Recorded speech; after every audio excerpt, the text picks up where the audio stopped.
on. You got to walk us through the weight gain process and what it took to gain that weight back home. So a lot of eating, a lot of 3 meals, 4 meals a day, a lot of shakes, just getting in the routine of like getting up in the morning, eating, drinking chocolate milk, eating lunch, eating the right meal, adding the shake to that, dinner, eating, adding the salad, just a routine that I stick with it.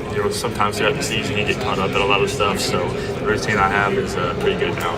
You talked about wanting to keep your legacy with Alabama and not going into the portal and going somewhere else. Has that come up in your conversation with NFL teams, the decision to just be an Alabama player in your career? No, not really. I think it's more the fact of like why I went to Alabama, and I just told them Alabama is the best place that gets you prepared for the NFL. I fully believe that. I think with Coach Saban's infrastructure that he implemented there, and then Coach DeBoer coming in and keeping that same structure is super real, and it prepares you for the NFL better than most colleges, and I fully believe that. And I think that anybody who goes through there is going to be NFL ready. What do you remember about Todd Monken when we were while you were coming out? I know he loves ball. I know he loves football, and I know that's what I love as well. Super smart guy. Remember him coming to my school at Georgia. Him and my dad actually have a great relationship because he coached the Southern Miss for a little bit. And his pedigree with all the NFL teams that he's been with, and what he did with Lamar and at Georgia is just super real. So a lot of respect for him and the Browns organization. I think they made a great hire. Yeah, absolutely. I've got to talk to him and those guys, and just super cool. Got to work some ball, and that's what I wanted. Ty, your dad's been a college coach for a while. What's your relationship with him, and how has he helped you develop into the player you are? Yeah, so my dad's my best friend, right? Like a guy who loves football. He's my dad. Like I do, talk to him almost every day. The fact that he can be able to put on dad goggles, put on coach goggles, and then be able to be my spiritual mentor, talk to me about faith, talk to me about just life in general is what all I could ask for in a father. So that's what I want to be. He's been a great role model for me and my siblings, and what they do. And my mom is a rock as well. She's a great sidekick for him, and they did a good job with me and my family. Ty, have you met with the Steelers yet? And if so, how did that meeting go? Yeah, it was great. Met with them. Coach McCarthy's the guy, man. It was funny. We'd go in there and ask a couple questions, and we were just talking ball, going back and forth, talking about pass concepts, talking about protection, talking about situations. And it was cool to see all the quarterbacks he's worked with Dak, and Aaron Rodgers, and then situations that's come up in his career that hey, asked me about and what I thought about it, and it was really cool because we were just going back and forth, and by the time that we were finished, it was feel like 5 minutes just because of how much fun we had. So, I love Coach McCarthy, love the Steelers, I love those guys, and I'm super excited to get to know them. Ty, have you met with Tampa Bay this week at all? Yeah, I did actually. Was that at a formal or an informal meeting? It was a formal meeting. How did that go, and what did you kind of take away from the meeting with those guys? Just a super great organization. I went in there, just had some fun with myself. Got to know those guys pretty good, and just had some fun. That's the biggest thing about these meetings. You know what I mean? Just be yourself, have some fun, talk some ball, and let everything else follow God's plan. Ty, are you 100% healthy for this process? I am. Yeah, 100% healthy. That's why I'm decided to throw and excited about it. Ty, you often talk about your faith, your football, and even today. Do you have a verse you live by, or do you want to expand on that? Yeah, of course, right. Like John 3:16 is a staple, but the one that I pride myself on is Micah 5:5, and it really just talks about him being God being your peace. In stressful environment like the NFL is in football, and anxiety driven to where you want to perform so well, you want to impress everybody, but in all reality, right? Like God's put you here for a reason. And saying His name and just praying, it gives me peace. And talking about something that I really love, which is my faith in football, really just gives me a great heartwarming feeling. And the fact that God's put me on this earth, I fully believe He put me on this earth for a bigger reason to play football and honor Him. So to be able to sit here talking to you guys at the the NFL Combine and talk about my faith is just a step in the process of making sure that when I get to play and that I honor Him even more. Talk about the fact that you got off to that sort of blistering start, and then I don't know if it was a back injury or what, but things tailed off a little bit towards the end. Can you describe what happened there, sort of? Yeah, I mean, I definitely think, right, I got to play better. I got to have, accountability in that. I got to, make sure that we win those, big time games. I think that, this kind of happens sometimes in the sense of, right, like, we played better teams. We had better, they had better schemes, right? And, we just got to make it simple. We got to make the easy plays easy. You got to, stick to what we're good at. And I think a lot of the times, right, like us being banged up, we had some injuries. We just got to overcome it, and big players step up. But I'm really proud of the team. I'm not taking anything away from our team and what they did, right? Like, we won a playoff game on the road, coming down 17-0. We went to the Rose Bowl. We went to the SEC championship. That's a long season, guys. Like, I'm not trying to make an excuse by any means, but the fact that we started off the season the way we did and went all the way down and had a really good game stretch. Like, super proud of my teammates and super happy for what they did, and I love those guys, and super proud to be an Alabama Crimson Tide. As you're going through this process, can it be difficult to shut out the noise of where you're being projected and what your draft stocks are saying is? Can that be harder than maybe it seems to totally shut out and lock in? Well, yeah, I think any time that your dreams are coming true, right, it's definitely hard. But at the same time, it really doesn't matter because what matters what happens in April 24th and 25th. Like whether it's controlling what you can control and being the best you can be. Like, that's all that matters. So I'm sitting up here today making sure that I'm the best Ty Simpson talking to the media that I can be. So no matter where I'm projected, no matter where I go, I know that they're going to get the best Ty Simpson they possibly can. There's not a long list of quarterbacks who've been successful after just 1 year starting in college. When you were going through this process, why did you feel like now was the right time to come out? Yeah, first off, right, I feel like I'm ready. I'm a franchise quarterback. Like I said earlier, like the Alabama is, prepares you most for the NFL.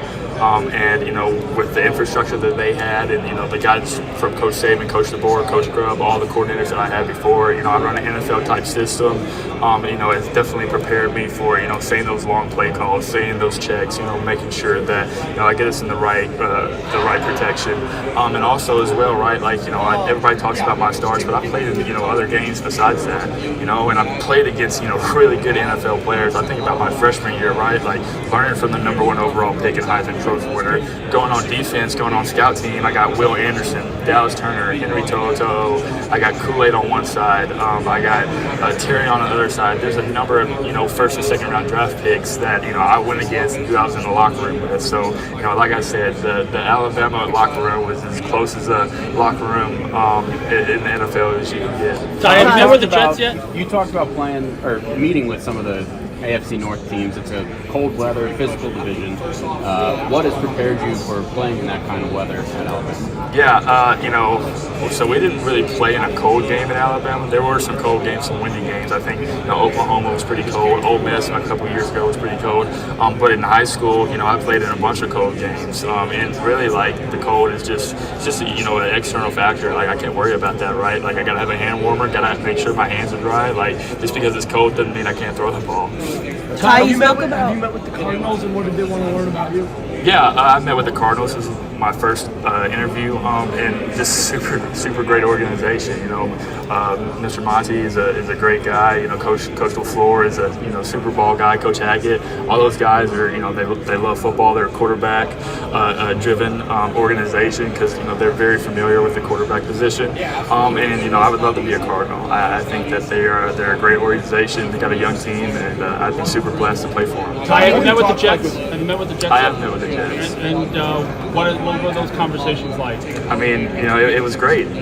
Just talking ball, getting to know each other. Coach Wright is a great human being. Coach Glenn is a super juiceful guy. Installing some stuff and getting to know each other and just getting on the board is what I like. So I really love the Jets. Really blessed to be able to have a meeting with them. And if I have an opportunity to play in New York, that like I said, they're going to get the best Ty Simpson they can get. How would you say your dad? How could you say your dad, being a college coach, helped you develop from high school to college and deal with certain situations? Yeah, it certainly has helped, right? Like, I'd like to say that, he's helped me in a lot, almost every situation. But in all reality, right, like I had to help, myself in some aspects, right? Like, when, losing the job, my first go around with Jalen, falling on my face a USF game, right? Like those are hard, hard lessons that I had to learn and, things that I had to deal with, on my own. My dad wasn't in the building. My dad, wasn't there. I talked to him and asked him for guidance, and he gave me his 2 cents, right? But it was all on me. So everything that I had that I dealt with in my career, it was all based off what I did and based off how I reacted, and that's life in general.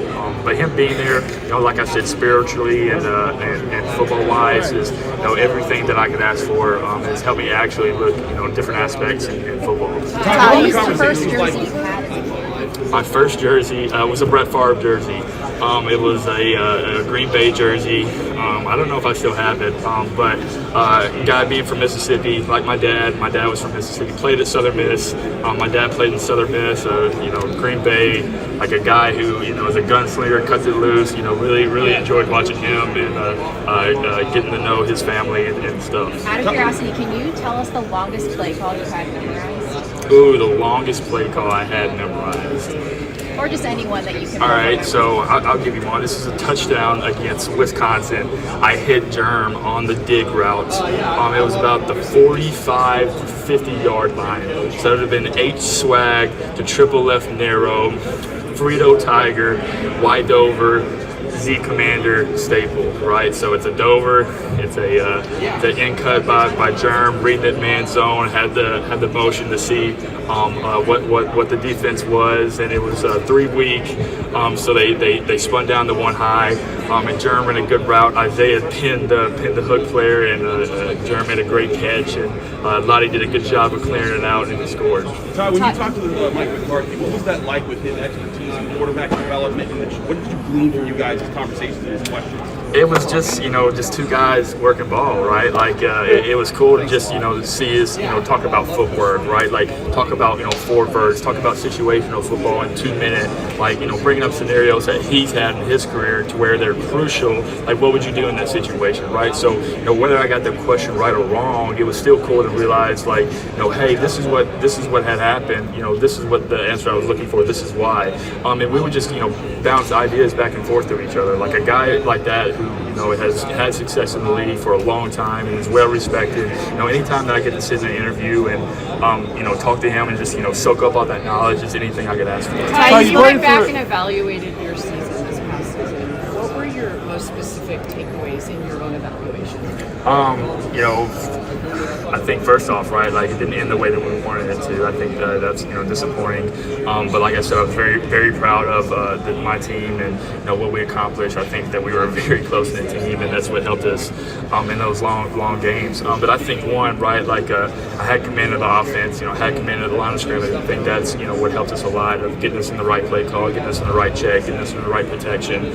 Two, I think that I did a better job in the middle of the later of the year, just taking completions and cutting the field in half and taking what they give me. But I also think, right, like later during the year, instead of worrying about other stuff, whether it's like the rush or what blitz are they bringing in, how they're pressuring, right, of just staying in the pocket and maybe taking a hit, better pocket presence, staying grounded at the back of the drop, just simple stuff, right, that is easy fixes, but just stuff that, right, you can get caught up in because you're trying to make sure that, right, like this is the right coverage for the right play and making the right decision at the right time. Ty, you've run through a number of injuries. What did you learn about that process? Actually, I don't know what you said. I'm sorry.